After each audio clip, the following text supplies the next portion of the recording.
Everyone, welcome to my podcast. Today I have Phil Heckel here with us today. Phil, I'm excited to be interviewing Phil. In the interest of full disclosure, I know Phil. He's one of my partners at 501k. And, Phil, ever since you came to the company, I've noticed ever since you started, working with us, maybe more full time, it's been amazing. The changes that you've been able to bring about in the business and the company. And I sincerely mean that, right?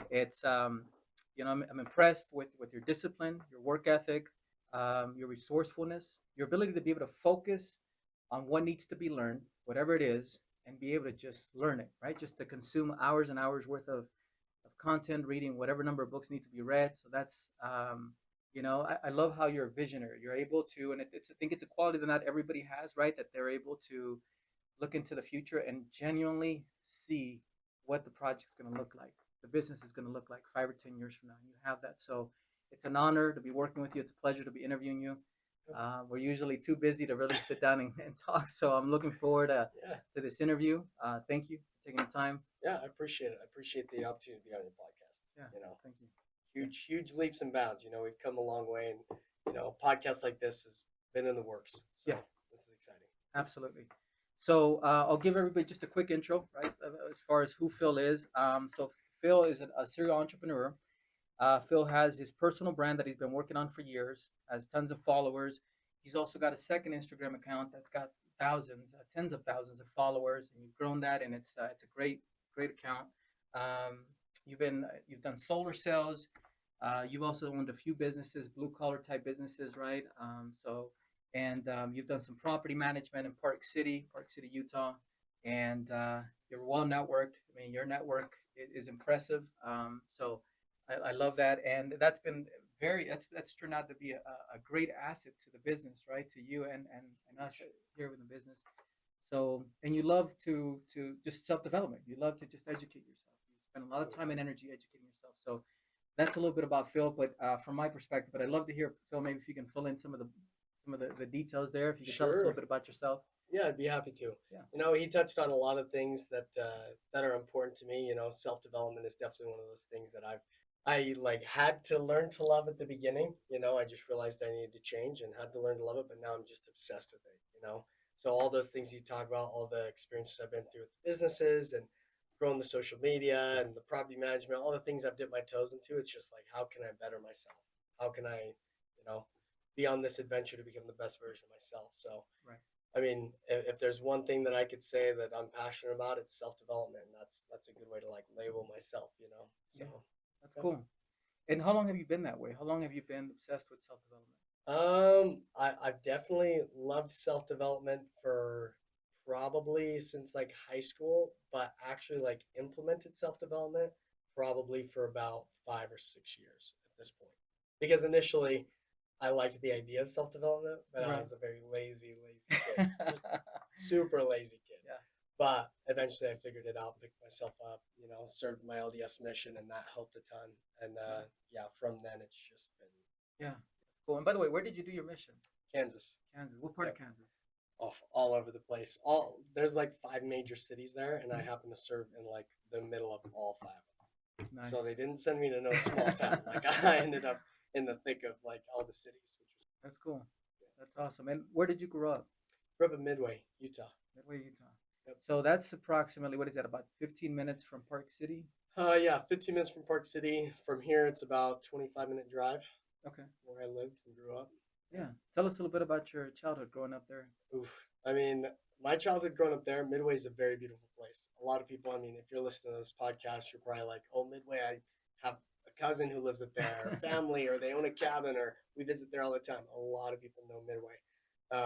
But growing up there, I mean, I grew up there when it was very small. It was a very small town. Now it's very touristy, and there's a lot of people that have moved in.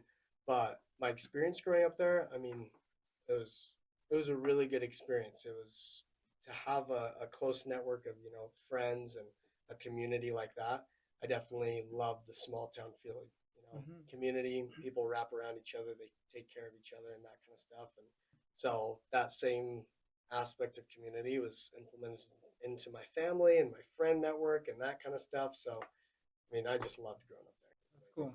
That's Yeah. awesome. And then did you grow up farming? Did you do some farming? I did a little bit. I did a Okay. little bit of farming, not nearly as much as like some of my brothers.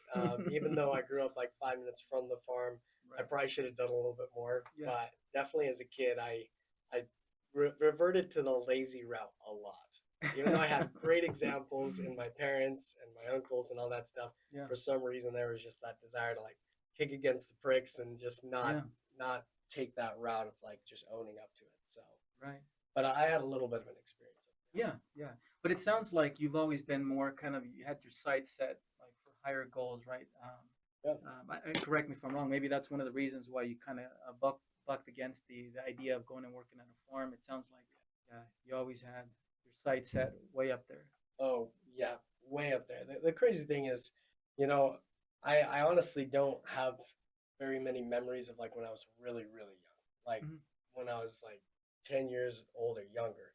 My memories really start when I was like 11 or 12 because that's when that like higher sight came into like my mind of Hmm. like there's more to life. Hmm. There's more to life than just like 9 to 5 and that kind of stuff. Right. That's when I started to believe that I could like drive a certain car that I've never seen people drive before. Like hadn't seen my parents or relatives or anything like that. I was like, I want to drive a cool car. I want to Hmm. like have more money than like a lot of people around me have and stuff like that. But at that time it was literally just a seed of belief. Just like a tiny little seed that was like maybe Right. this is possible. Maybe someday somehow. Yeah, maybe someday somehow I can just be different than Yeah. everybody around me. Right. So that could attribute to the reasons why I rebelled so much against hard work and all that stuff. But eventually I came around and learned. Right.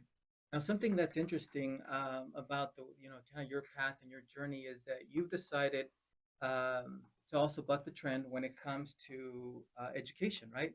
So you've decided some years back that you decided that instead of going and getting, going through college and getting your 4 or 5 year degree and getting in debt and getting a job like that, you've decided to double down on self education and really looking for opportunities. Can you talk to us a little bit about that? Oh yeah. It's unique and it's I mean my hat's off to you, right? My hat's Yeah. off to you. I love that. And it seems to me like that's where society's headed, right? Like Yeah, society definitely is heading that way and slowly. slowly, but it definitely seems more popular nowadays where you Hmm. just hear people going to college a little bit like less or they're just Hmm. choosing right from the beginning to not go to college or maybe they're dropping out and stuff like that. But I definitely was on the side of things when it wasn't very popular, Right. when it was definitely like black sheep type like actions to take. So for me that whole not going to college started in high school. Hmm. I kind of saw it when I was like 15, 16 years old, where I was like, okay, I know there's more opportunities out there than like the typical course of going to college, get a job, work for the man, die. You know, like that's what I saw everybody else doing, and I was like, I don't really like it. Like I think I'll pass. That was poetic. Right? Very detailed. I mean, Yeah. definitely fits the mold of everybody, Yeah. right? Yeah. But that's Yeah. the way I saw it back Right. then. So in my mind, when I was 15 or 16, I was like, I don't think I'm gonna do this college thing. Yeah. But that just kind of sat in my mind. I didn't really tell anybody. This is just kind of me deciding that I'm probably not gonna go to college. Yeah. The years went on, and I remember my parents would bring it up, siblings would bring it up, extended family would bring it up, like, oh, where are you gonna go to college? You're about to graduate, that kind of stuff. Right. And I knew if I didn't go on a mission, then they would be like, they're gonna force me to go to college, Hmm. you know. Yeah. So they're just gonna like shove it down my throat.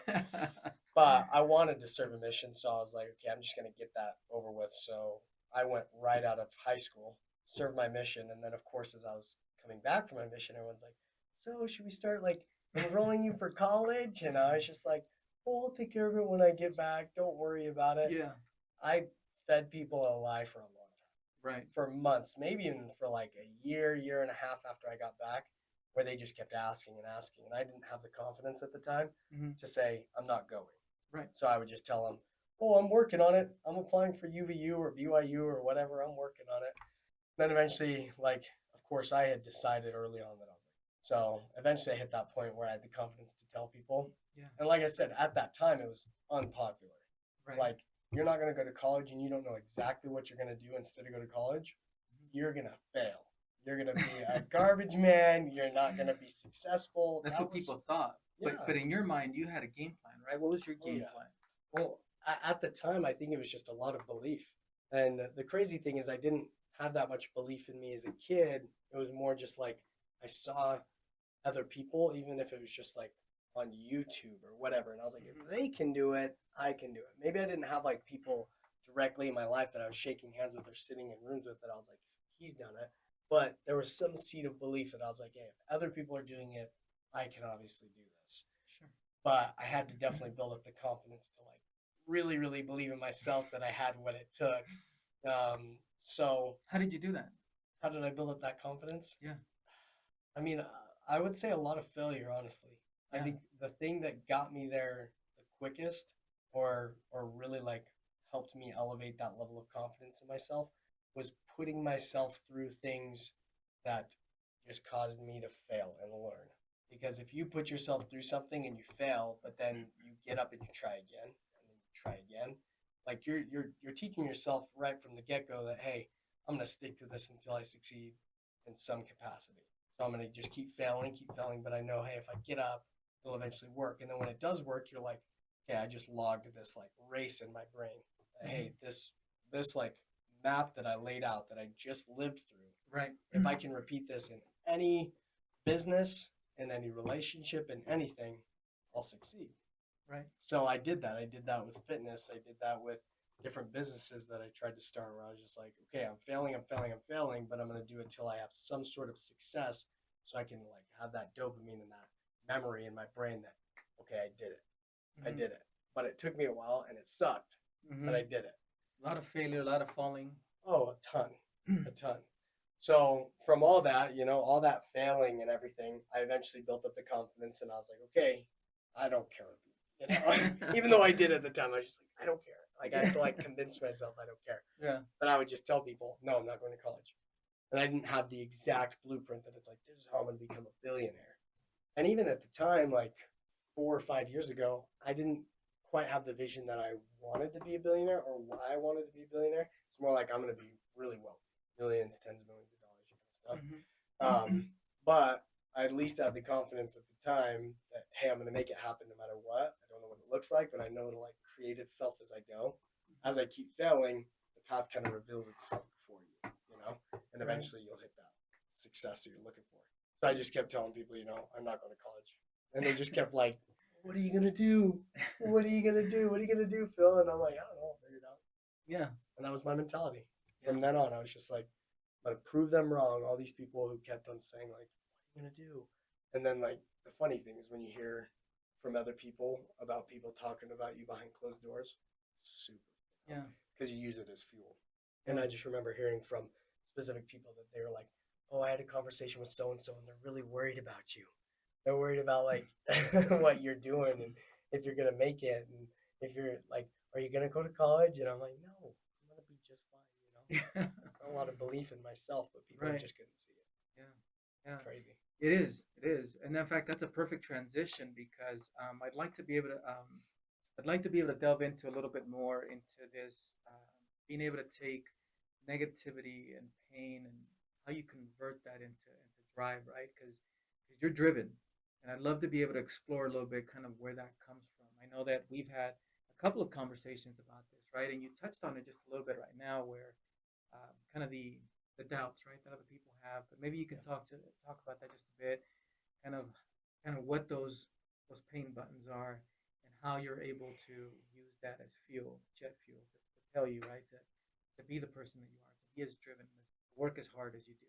Oh, I'd love to touch on that, especially because, like you said, like, and I appreciate you saying that. Like, I do believe I am a very driven person now. It was hard to believe it in the moment at some points where I'm just like, oh, it's underperforming, when in reality, like, you can look around and I might look like a psychopath, with like some of my routines and behaviors and stuff Right. like that. But I was, I think in anybody's life, there's different pain points that we pull from. We pull from things from our childhood experiences that we have, and there's specific memories that like I can pull from, or specific relationships, I guess you could say, Sure. ways that I was treated and stuff like that that like fuel me, but in a negative way, where it's like maybe people doubted me, or maybe I didn't feel recognized, like I didn't feel like people cared. So it's like now I'm on this journey to like seek recognition, but in a very positive way, Sure. you know. Right. And so a lot of that can be channeled from experiences we've had when we were younger, or even in more recent experiences. So for me, Specifically, yeah. yeah, let's get to the specifics now.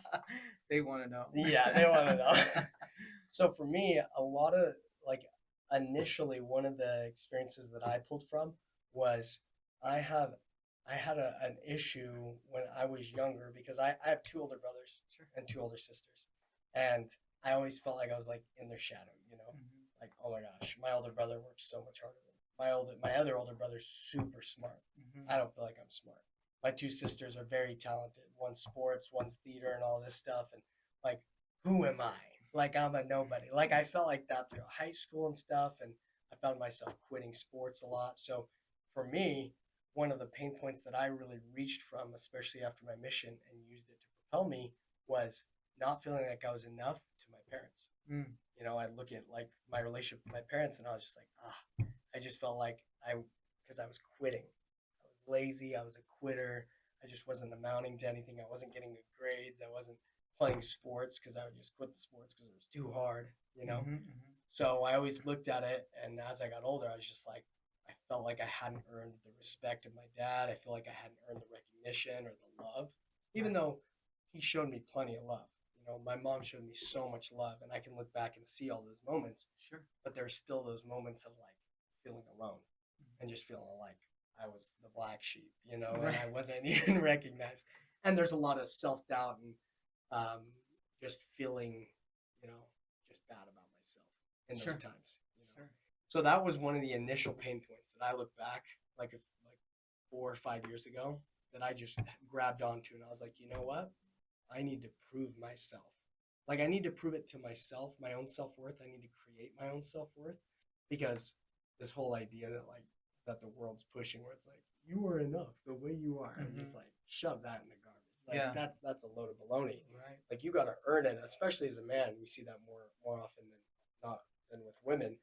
But it's like we need to earn our way in our industry, fitness, mentality, spirituality. Like there's all these categories where you can put in the work and you can level up, and life becomes a game. You know. And at that time, I was just like, I feel like I am negative level 10. You know, like didn't feel like I looked good, didn't feel like I was in shape, and I wasn't in shape, and wasn't smart, none of this stuff. But there was that seed, you know, the seed I talked about earlier, where it's like, you know what, I believe that I can become something if I try hard enough, and if I let that seed grow, I can make something happen of myself. Yeah. I can do something that makes me proud of myself, and I can do something that makes my parents proud of me, and makes specific people in my life proud of me, and they'll show love to me, and that'll mean a lot, you know. Yeah. Yeah. Yeah. So that's one of the initial pain points, and then of course the pain points change, you know. Whether it's, I mean, we've had this conversation multiple times. Haters, we love that, you know. Yeah. Even to this day, when people say, "Oh, I don't know if I do that," or "Oh, I don't know if you can do that," or you can just tell, like the way they look at you. You guys know. Some of you know. You know, you'll be having a conversation with someone, you'll be like, "Oh, that's great," and you're like, you can just tell they're looking at you, and they're like, "Wait," you know. It's those moments that you lock in your brain, and you use those like almost that negative emotion that you pull from that person, whether you felt it or they said something or you hear about something. You'll use that to just work so much harder because you're like, I want to prove to myself, but I want to prove all them wrong. Yeah. And one of the specific stories I always think about is when Michael Jordan made up that one guy. It was during one of the finals games, I think like 1997 or something like that, when one of the guys came up to him after they had defeated him on like game 3 and said like, "Nice game, Mike." Like that's all he said. He like put his arm around him and said, "Nice game, Mike." He made that up. And that's from the documentary, Yeah. right? That's the documentary. It's from the documentary, The Last Dance. Yeah. Like, go watch it if you haven't, because it's Yeah. incredible. Worth watching. I don't watch TV, but that's worth watching. 100%. Yeah. But yeah, he made that up. Everyone thought that was legit, and the next game he absolutely destroyed his competition. And he used that as fuel, but then they find out years later that Mike made that up in his brain that that guy had said that to him, but it still propelled him to do so much. So even if people don't say something, Mhm. you can almost like make up that they could be doubting you, Mhm. they could be talking bad about you, they could be like scheming for you to fail, and you're like, I'm gonna show you. So I think, I mean, in any entrepreneur's success, I think there has to be that negative energy Mhm. that propels you to take things to the next level. Because if you don't have any sort of like negative impulse or negative memories or feelings that you can channel into like forward moving energy, I don't think positive energy is powerful enough to get you through some of the hurdles you have to go through. Wow, I just don't think that's you can. powerful. Yeah.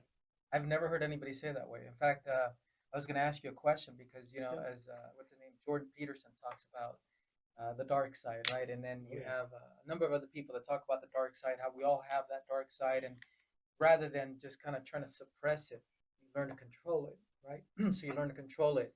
But I've never heard it said the way you just did, right? Which is that you're essentially saying that without it, there's no way to be massively successful because you're gonna hit some tough moments, right? Some tough moments, and Yeah. and that's kind of what takes you through those. Oh yeah. Can you talk a little bit about that, about the dark side, and I'd 100%. love to have you expand on that. I mean, that was the way you said it right now was just yeah, that was yeah.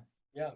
No, I'd love to expound on that, especially because I mean, specific memories come to mind. Yeah. Like as you're talking, I'm just like, oh man, I experienced this and this and this. Yeah. And there were times, I'm not even, I'm nowhere near through my journey in this life, but Right. I feel like I've lived so much just in the past like 4 years of crazy development Sure. where I can look back and be like, man, I'm not even the same person I was 6 months ago, let alone 4 years ago. Right. But when I look back on those memories and I think about like the dark side and stuff like that, there's moments where like there were moments when I felt so alone. Sure. And it's like the irony is because of what I went through when I was younger, you would think I would like not put myself in those scenarios, but at the same time you like have to have these moments of being alone or these moments of living in what you like experienced in order to identify who you really are or what you really want. Sure.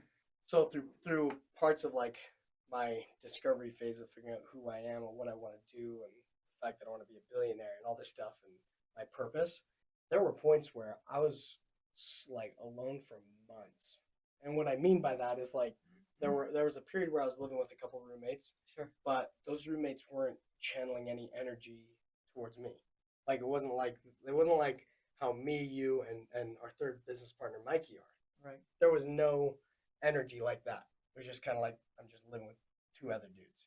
They're just different guys. Yeah. And at that time, there was no energy to feed off of. Right. So I had to sit there in the darkness, in something that I feared as a kid, Right. which was being alone, Right.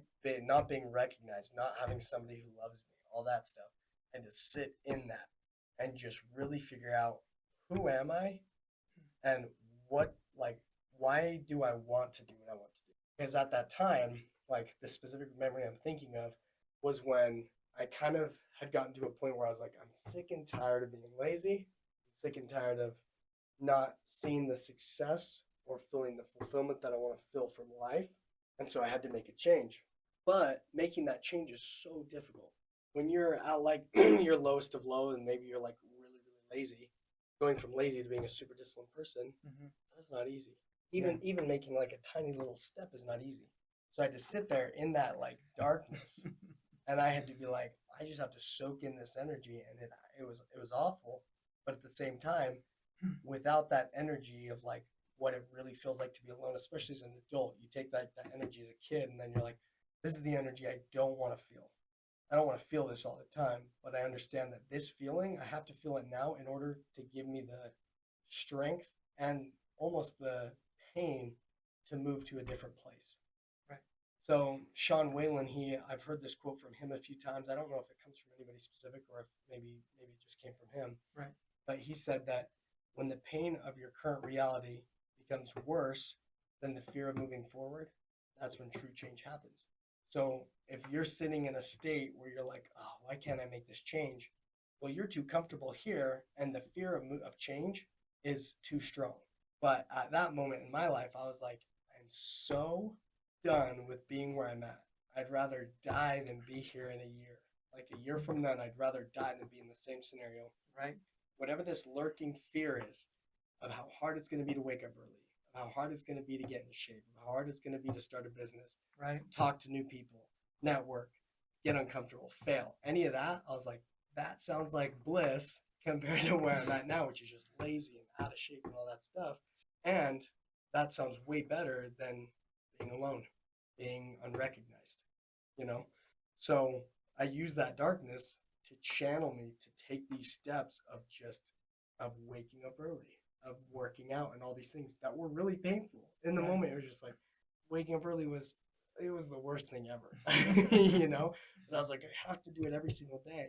And every single morning I'd wake up and sit there on my bed when nobody was telling me to. Nobody was like, hey Phil, wake up.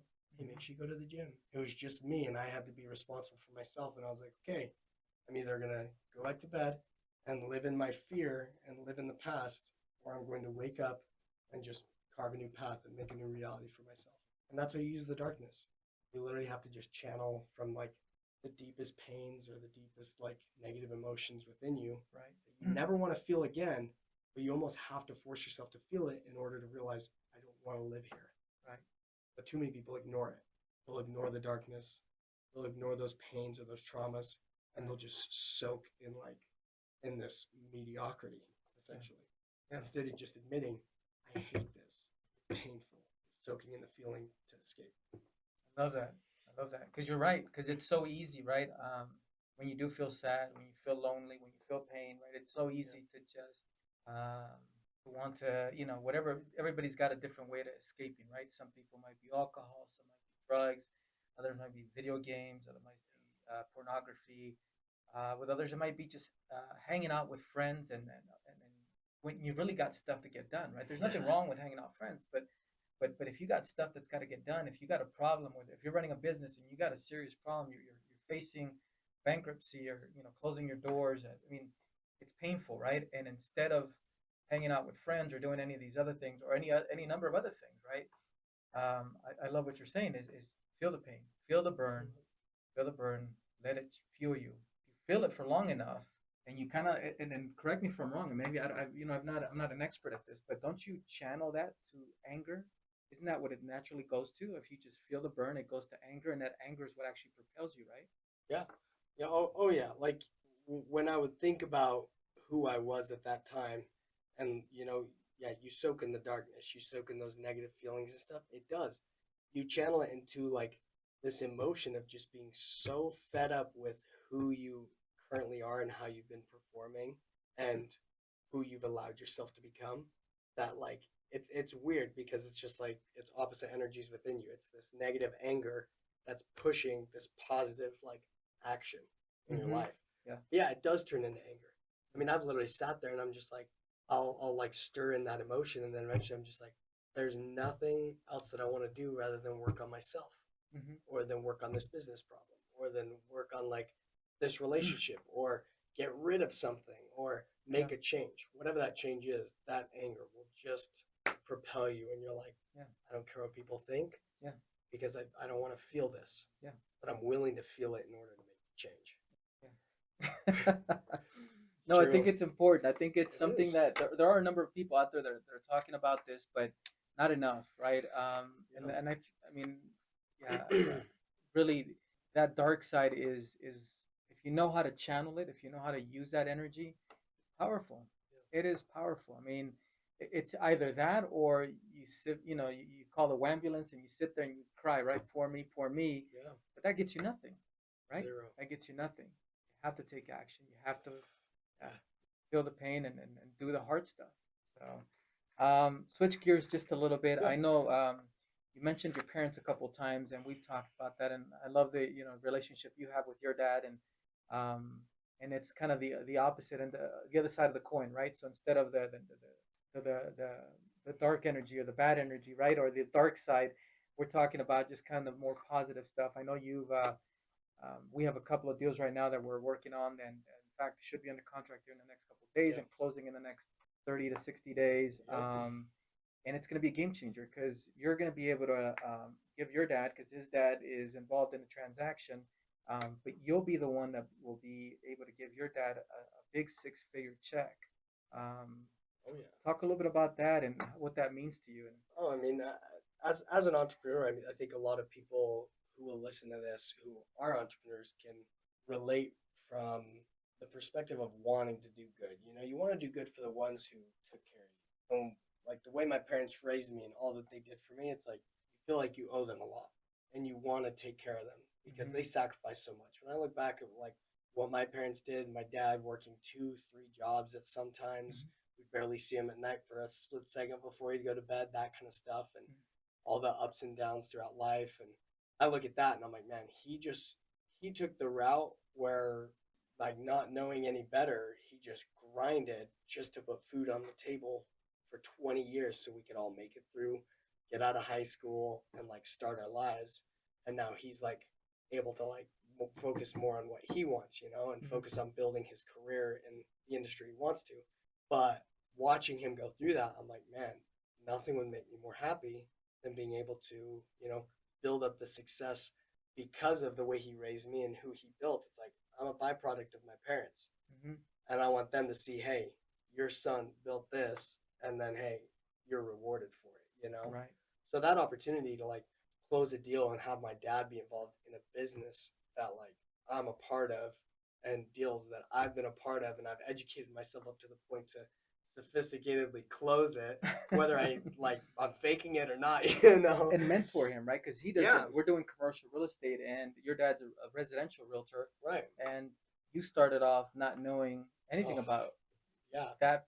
nothing. Yeah, and now you're able to teach your dad about commercial real estate, Oh, exactly. and it gets pretty complicated. I mean, for those of you that are in commercial real estate, you know what I'm talking about. Whether it's writing, creating pro formas for properties that are just dirt, right, and trying to figure out what they're going to be worth at the end, to trying to determine, right, how many units you can fit in, right, based on the density that the city allows. I mean, this is all Right. stuff that you've become really good at, and you're able to teach your dad, and now you're going to be able to, give him a check, True. more money than he's probably ever made at any one time, right? Because he's Yeah. probably, I mean, he's made obviously, substantial amounts of money in his lifetime, but just one Just single, one single transaction, yeah, you know, check.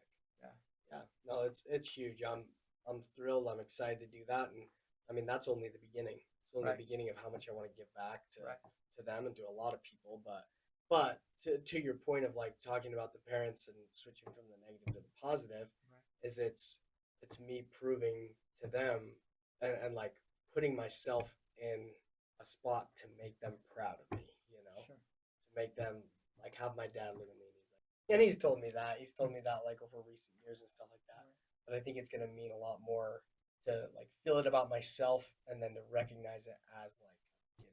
Like, hey, you can be proud of me just for me, I guess. But let me show you the work I'm putting in and who I'm becoming, and then be proud of me. yeah, that's cool. It's a journey, you know, and I absolutely love it. I'm obsessed with this idea of becoming the best version that I can because I want to help all these people. Because I want to perform at my best. I want to be making the most money. I want to be have the most insight and intellect and spirituality and love and like all these things, just so I can give back to all these people. Just be a resource. You Yeah, know? I love that. Um, in the time that I've known you, you're very patriotic. I'd love to have you talk a little bit about Yeah. kind of your patriotism and where it comes from and what it means to you. Well, yeah, I think the patriotic side of me definitely came out and blossomed over like 2020 and all that stuff. Just because, you know, as society's developed, we're moving into the stage where, and you've heard this before, it's like strong men create good times create weak men create hard times create strong men, and it's a cycle. Right, And we're moving into that weak men state. You know, right, good times. We've been in good times for a long time, and now it's creating very weak men. So as I look at that, and then I see the behavior of a lot of people my age, whether it's the laziness, whether it's the way they treat other people, and the neglect, and just the lack of values in society, and then I see, then it went a step further once I see how much they take for granted what we have here in America. You know, people talk about the American dream, but they've definitely lost sight of what that really is and how blessed we are to live here and all the opportunity that's here. Because when I go back to that seed that was planted in me of belief, like me becoming that person is because of this country. It's Right. because of like the opportunities that are there. So I see it and Right. I'm like, I'm gonna not take this for granted for 1 second. Then over the past like 3 or 4 years, as I watch all these people my age and like any age out there really, but a lot of people my age just complaining and victims and all this stuff. I was like, that's not a good representation of what an American is. Right. That's not representing what the American dream is or what it means to, what the values of an American is. So for me, like I'm already on this journey to become the best version of myself. And that just kind of went right in line where I was like, hey, if I'm performing at my best, I've got values, I've got morality, I've got like I'm seeking success financially and I'm looking to do good among people. That's that's like the American dream, you Right. know? To live that lifestyle and have all that success and be able to do so much among people. That's the American dream. Right. So drape the freaking American flag over that, over that picture that I just painted, and that's where my patriotism comes from. Right. It's like, and it goes back to the whole the dark side, seeing people just tarnish that American dream, take it for granted, talk bad about it, act like victims. Oh, turn that into anger, man. Yeah. Sometimes it just makes me so angry, but I channel that anger into just working harder, making sure I'm the prime example of what people can accomplish. So even though that pisses me off and I can't like turn around and like force those people to change or see it the way I see it, I can be a good example to those that will see me that are like, oh wow, like he's given me hope and he's given me an idea that that's what the American dream is. Having good character, having good values, finding opportunities, being resourceful, being disciplined, doing good among men, all those things are going to look at that and be like, wow, if he can do it, I can do it. Yeah. He can do it, I can do I love how that ties in well with our mission statement, right? Our 501k. Do you want to share your version of it, or as much as you can remember, paraphrase, right? it. Yeah, What no, our 100%. mission? Well, Yeah. yeah, as 501k, like our goal is to take the assets that would normally be available to the 1% and give it to the masses, allow people.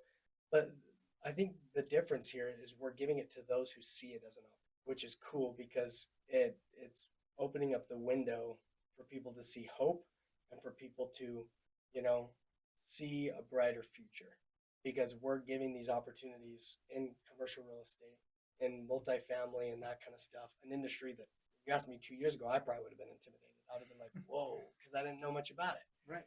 So the fact that we're coming to the table and we're like, hey, we want to make this available to ma and pa that are working 9 to 5 and have 4 kids, and they can put 10 grand into it, but this could set them up for retirement in 20 years. Right. Right. Giving them access to that, that's blowing up the American dream. That's them being like, wow, this is what America gives is opportunity. There's no like, hey, you can't cross this line. This industry is not for you. You have to be this tall to ride the ride. It's like the American dream fits any height, any size. It's like welcome, and but I think that's where the responsibility comes from, and where more of the patriotism comes from is we as visionaries, you could call us, we as visionaries and people who go out and like pave this path. We see it as a responsibility. I see it as a responsibility where I go day by day and I'm like, this isn't just like, oh yeah, we want to make this available to people. It's like, given my mindset and my abilities, I have to. Like, there's so many people that are sitting there that are just like, oh, what am I gonna do? Economy's scary. All this stuff is scary. How am I gonna retire? How am I gonna like provide for my kids? And it's like me having all the opportunity that I have and everything that I have. I'm like, this is a duty. This is a responsibility for me to open up these gates and be like, hey, I'm gonna help a ton of you people. I want you guys to have hope. Yeah, no, it's sad, right? I mean, and some people watching this probably are living this, and I empathize with you. I mean, it's sad to see all these, fellow Americans, right, that have worked their entire lives on this promise, that if they work hard, right, from 8 to 10 hours a day, 5 days a week, right, sacrifice all that time that they could have spent with family, right, working job. Sometimes they don't even like their jobs, right? They hate their jobs, but they do it because they got to provide food and a roof for their families. And And you do this, and the promise is if you set aside a certain percentage of your money, you put it into 401k, that you'll be able to someday, retire in your 60s, right? Maybe if you're lucky, maybe in your late 50s, early 60s. That age keeps getting pushed back, and the reality of it is that most people, the average person that does retire, doesn't have very much money in their. I was looking at a study that was done. I don't remember which big brokerage did the study, but I mean, this is a large one of these large brokerages, right, publishing the study, and they were saying that the average person, I'm sorry, not the median person, right, that retires only has about 80,000, something like 80,000, might be a little bit less, um, and That's crazy. you can't survive off with 80. No, I mean, what you can survive off of that for what, 2 years maybe, maybe, maybe. but you're living a very poor lifestyle. You are. Very poor. And then what do you do? Well, you have to go back to work. So that's the beauty, I think, of what we're doing with 501k. We're helping people actually reach those dreams, reach those goals, right? Because we're providing these amazing returns, equity, depreciation, all these cool things that a lot of people don't ever get to take advantage of. Never. It's beautiful. It is. It is. So, people are watching you here and they see how disciplined and how determined you are, and it's one of those things that all three of us, right? Our partner Michael, Phil, and I, we're all like that, and very disciplined. But I think, and we've had this conversation before, I think it starts with having a powerful morning routine, and then eventually you graduate to also having a powerful night routine. Love to see if we can, talk a little bit about that. Maybe start with the morning routine and what it is that you do specifically and how that sets you up for success. Yeah, no, I think when it comes to the morning routine, so I'll preface it with this before I explain exactly what I do. A lot of people have asked me, a lot of people ask, like, oh man, should I be meditating in the morning? Should I be doing, I don't know, reading and I don't know, whatever it is. They'll come up with a bunch of things and they'll tell me like 6 or 7 things that they think they should be doing. And I always say, do what works for you. Do what makes you feel good. Do what makes you feel happy. Do what makes you feel like you have energy after you're done. Whatever it is, just do what works for you. So over the course of my morning routine, it's evolved like because eventually you cultivate these disciplines for doing certain things that you don't even need to do that thing anymore. That was just like a lesson you need to learn over time. So my morning routine, man, when I date back to like when I had like the craziest morning routine, I mean it was wake up, pray, make my bed, read, meditate, visualize, then take a cold shower. Then it was like drink a protein shake, go to the gym, and I was at the gym for an hour, and then I'd be in the sauna or the steam room, I think at the time, for like 20 minutes, and I'm doing visualizations while I'm in there. Then I'd get back, eat a specific breakfast, read again, and then I'd go to work. And it's just like there's so many steps. But now, like I've cultivated a lot of discipline mentally, I would say, Mm-hmm. where I've been able to eliminate some of those things because I'm just doing those things naturally. Like we've gotten to the point where we visualize all the time, constantly in a state of visualization. Where it's like I don't need to spend like sometimes I still do just because it's powerful to like think about one specific thing or something you're trying to envision happen. But I don't have to spend every single morning visualizing for 10 minutes because I just visualize throughout the day constantly. It's like it might be a You just problem. come to the office. Yeah, especially being around this type of energy and stuff. And I think that attributes to it is back then I didn't have this type of atmosphere. I didn't have this type of people around me. So I really had to like sit there and zero in on what this dream looks like so it could propel me throughout the day. But now my morning routine is so I'll do the nightly routine first because it just like plays into the next day. The nightly routine is I completely prepare my gym stuff in its entirety. Protein shake, shoes in the bag, clothes laid out, like gym towels in there, my headphones are in there, my wallet's in there, like my gun's in there. Everything is packaged up, ready to go, sitting there in the morning or that night. So in the morning, I'm just dialed in and ready to go. Because if you do that, you just leave zero room for excuses. Because once you get out of bed, there's no, oh, I gotta go get my shoes. I gotta go pack my bag. I gotta, oh, I'm just gonna, There's none of that. You're like, it's time to execute. So I do that, brush my teeth. Or before I brush my teeth, I'll take some supplements, which will be like magnesium, greens, some stuff like that. Brush my teeth, pray. Sometimes I'll sit there and visualize like I'm having a hard time sleeping, and then I get nothing. We have long days, so it's not hard for me to fall asleep. Some people sit there and count sheep and stuff or whatever, but Typically, I'm out once I hit the pillow. So I try to go to bed between like 9, 10 o'clock, and then I'm up at 4 every day. And the morning routine is up at 4. I get ready. So I've got my bag and everything there. Get all ready. Eat a protein bar, take some supplements, and then I just head straight to the gym. So for me, I've like eliminated a lot of those things that I typically before because I'm like, I want to put more time into the gym. I'm already constantly visualizing. I've already got my emotional state in check. So a lot of these disciplines you'll do will coordinate with something you're trying to achieve at the time. Mm-hmm. It's like once I've achieved that, I'm like, okay, let's like be more efficient with my time. Sure. So now then I go to the gym.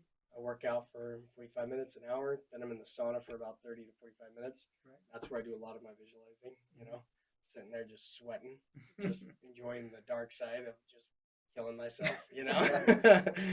If you've been, I mean, a lot of people who do the sauna, they're like, you're in here for 30 to 45 minutes a day. Like they can barely do like 10 minutes. It's life for me. I've been doing it for so long now. Right. And again, those are things that I'm not willing to compromise on. I've tried working out in the evenings, hate it. I'm like, I have to start my day this way. Same with the sauna. If I go too long without doing it, I'm like, there's something wrong. I can just feel it. So I'm like, I'm never missing, you know. Yeah. Then I finish that, come home, read my 10 pages of like right now I'm reading Patrick Bet-David's book. So I'll read 10 pages of like a self-development book, read my scriptures, pray again, eat some food, and then I take a shower. So now it's like, it's all like so much of my mentality's dialed in. There's a lot of things that I used to do that I'm just like, I don't need to do it anymore. So that's why I prefaced it with, you know, do what works for you and do what you need to work on. So right. That's kind of where my nightly routine and my morning routine is. Right. And you said you wake up at what time? 4 o'clock. 4 o'clock in the morning. Only time I change that up is sometimes it'll either be 4 or 4:30. That's about as much deviation as I give. Because I mean, if I go to bed at 10:30, I'm like, well, better tag on another half hour so I don't die, you know? Because people say sleep is important. Yeah. And do you do this just 5 days a week, 6 days a week, 7 days a week? 6 days a week. So 6 days a week, I do my best to keep that schedule, maintain it. The only day that sometimes changes is Saturday, and that's not even so much because of like the night before. I mean, sometimes things will keep me up late, but I rarely ever stay up late. I can't even think of the last time I did that. But typically I am up really early on Saturdays and just get after it, you know. I'm into bed early on Fridays and after it on Saturdays because why not? Yeah. Then Sundays are the day that my body's like, you better sleep in or you're going to die. Because I'm just running off 5 or 6 hours of sleep every single night. And my body definitely feels that. I think for the most part, it just ignores it. And it's just like, oh, you're fine, just keep going. And then Sunday, it's like, okay, this is your rest day. Yeah. Go to sleep until like 7 or 8 o'clock. You know, my body can't even sleep past that. It just wakes up automatically. Yeah. I'm sure some people are 7 or 8 o'clock. That's what are you talking about sleeping in? That's nothing. Like to me, it is. And then I'm up and I'm doing everything. Yeah. Do you do power naps during the day? Yeah. So power naps. I mean, if I can fall asleep. Like sometimes here at the office, I'll like kick back and try to fall asleep, but I just sit there with my eyes closed. Right. And I'm just like, whatever. Sometimes it only lasts 5 minutes and I just keep working. So I'm not tired enough to actually fall asleep. But yeah, no, power naps are like an essential midway through the day to really keep the engine moving. Yeah. Especially because, you know, we work all day and then 5, 6, 7 o'clock going home and I'm working out again, you know, whether it's a weighted vest walk or a run or playing basketball outside or something like that. Like there's a 45-minute workout, so power naps have to happen. It's like required. They're good for you, yeah. Yeah, they're good for you. And in fact, in our old office, I don't know if you recall this, but we had a nap room, so we repurposed the room that we had right that we couldn't use for an office, and it was just pitch black, and we used that as our nap room. Worked. And a few of us used it. Yeah, I know. I wish we had one here. I'm not kidding. Pitch black, that'd be so nice. Yeah. Our next office is definitely going to have a bougie nap room. Yeah. So I'm curious. So you punish yourself in a sense, right? And I don't know if that's the right word to use. I right? love that. Yeah. I punish myself. You punish yourself all day long, right? You Some people don't like that. But... Yeah, I don't see that as a bad thing either. So I use that word, but I don't mean that as a bad thing at all. So you punish yourself all day, right? Is there a guilty pleasure that you give yourself every day or almost every day, and what is it? I mean, I feel like the thing that like winds me down because you're always wanting to listen to more. I don't know, listening to music in my truck. That's one thing, and I'd say like the other thing that I use to like kind of disconnect, give me a little break, is I'm not perfect. Okay, people, I'm not perfect. I'll sit there in my truck for like 20 minutes and like scroll through videos on Instagram. But a lot of my content is like cars because I absolutely love cars. So it's kind of inspiring, but at the same time, it's like an opportunity to like dopamine hit, Yeah. disconnect. But besides that, if there's anything else, it's like sometimes I'll eat popcorn at night before I go to bed because I'm like, hey, it's lightweight, light on the calories and that kind of stuff, but Right. it's something that just satisfies that side that allows me to keep my diet so strict. Right. That's so important to me. Guilty pleasure. Yeah. What's your guilty pleasure? Mine? Yeah. Mine is it's ice cream. Ice cream. Ice cream. I Yeah. don't have ice cream every day, but it's not just ice cream. Though. I gotta admit it.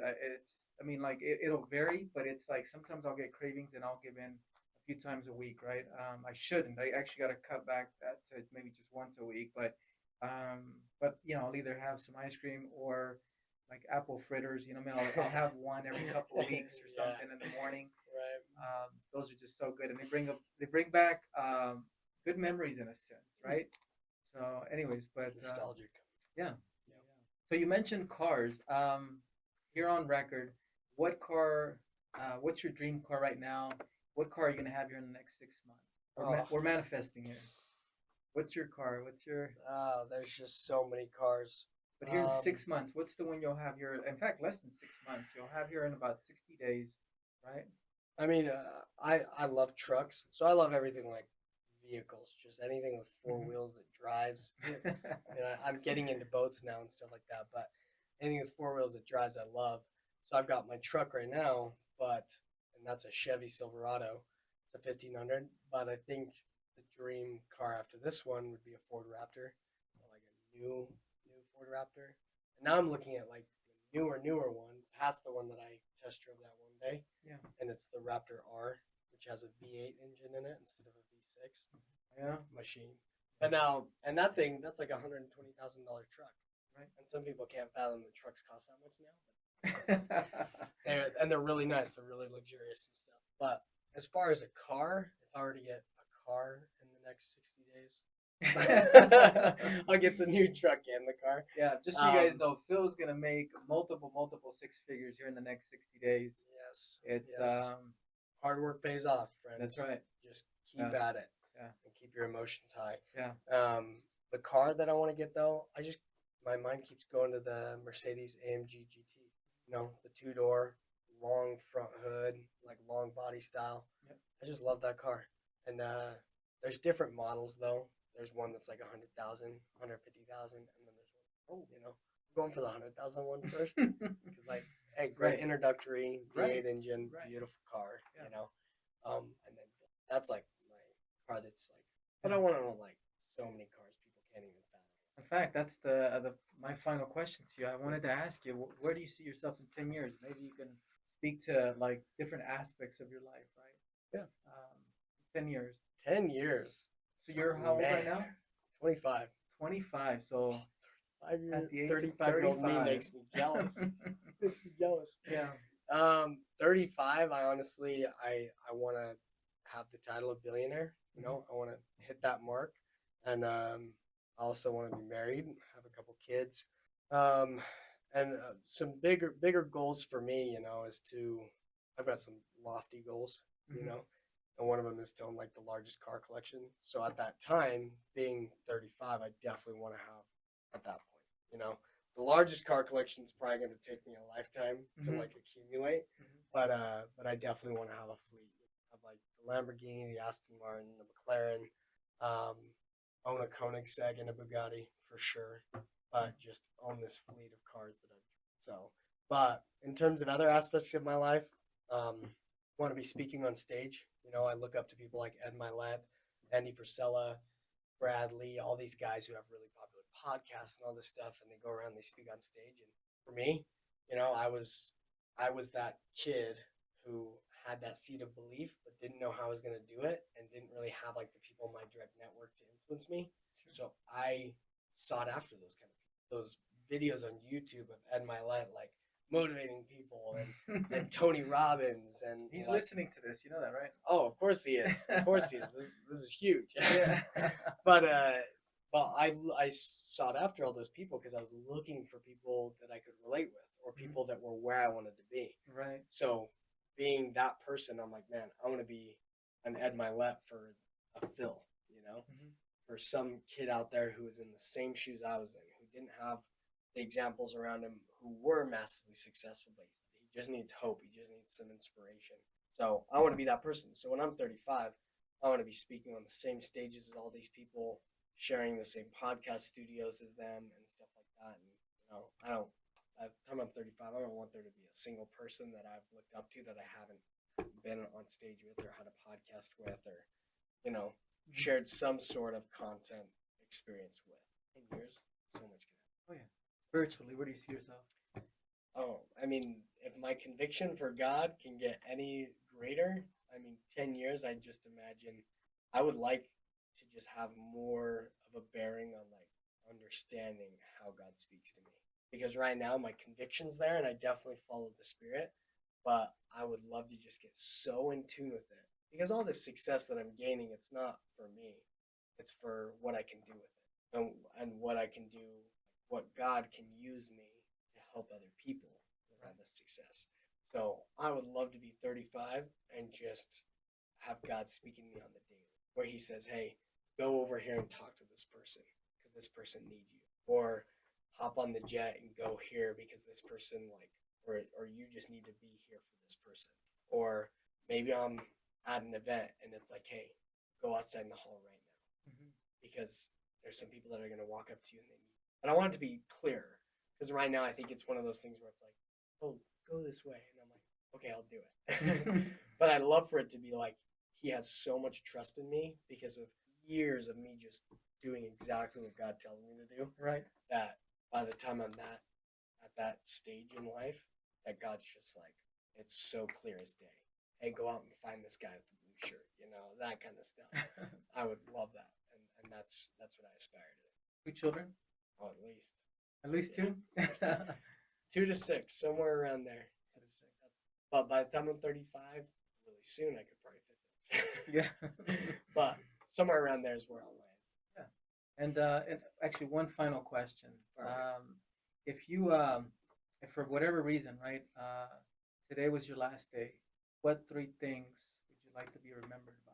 Today was your last day. I'd want to be remembered for inspiring people to be better versions of themselves, giving people hope for the future, and being an example of what it means to have a relationship. Those would be the 3 things. Like if I can leave this earth and somebody says, "Man, Phil inspired me," like he inspired me, and I just feel like I'm gonna be better. I want to be better. I am better because of him. Right. Cool. If somebody's like, "Man, I just felt like there was no hope," but then I met Phil and like I interacted with Phil, and now like I see that like there's a better future ahead. Take me. I'm ready to go, you know? And then if somebody says like, "You know what? Like I just felt lost and now I feel like I have a personal relationship with God." And like if you have a personal relationship with God, the inspiration and the hope definitely follows that. So if those 3 things, hey, I'm ready to go, you know? I've had some people recognize those things and I'm like, "Hey, that's all it is, you know. That's the most fulfillment you can get is once you realize what those things are and you strive every day to like influence people in those ways. Those moments are priceless. You just feel zeroed in because you help somebody. I could die. You know? Yeah, awesome. Well, Phil, it's been an honor. It's been a pleasure. Thank you. I enjoyed working with you, and this has been an enjoyable interview. Thank you. I hope it's been useful for you guys. You know, it's yeah, you have a great story, and I can't wait to see what you do here in the next few years. Me too. Yeah, We're in it together. Let's yeah, go. we are. Well, thanks. Thank you. Appreciate it. Likewise. Appreciate it. All right. See you guys. See ya.